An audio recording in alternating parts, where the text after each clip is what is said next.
All right, ladies and gentlemen, my name is Dave, DNA Realty Group. That's my brother Arthur walking out of the room.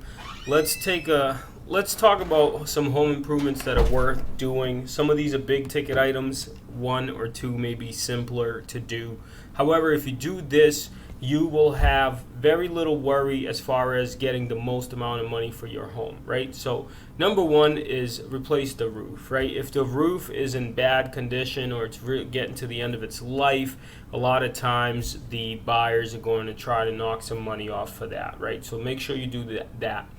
Update the electrical panel, fairly small price to pay to, make sure there's some extra brackets for them to be able to, add stuff they want to add as far as electrical goes. Also, update the electrical outlets. Fairly inexpensive, I would say, to just update all the outlets to the more modern look if they're yellow or if they're older.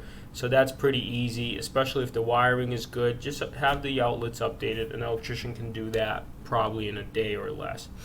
Installing a new water heater, you definitely want to do that if it's reaching the end of its life. Addressing termite, mold, or water damage. If you have water leaks, that's obviously the buyers are going to treat it as a really big issue, so make sure you address that. Repairing pipes, sewer connections, or septic system, right? One time we sold a property that had a septic system, and the buyers ended up getting a significant amount of money off because the septic system was just reaching the end of its life, right?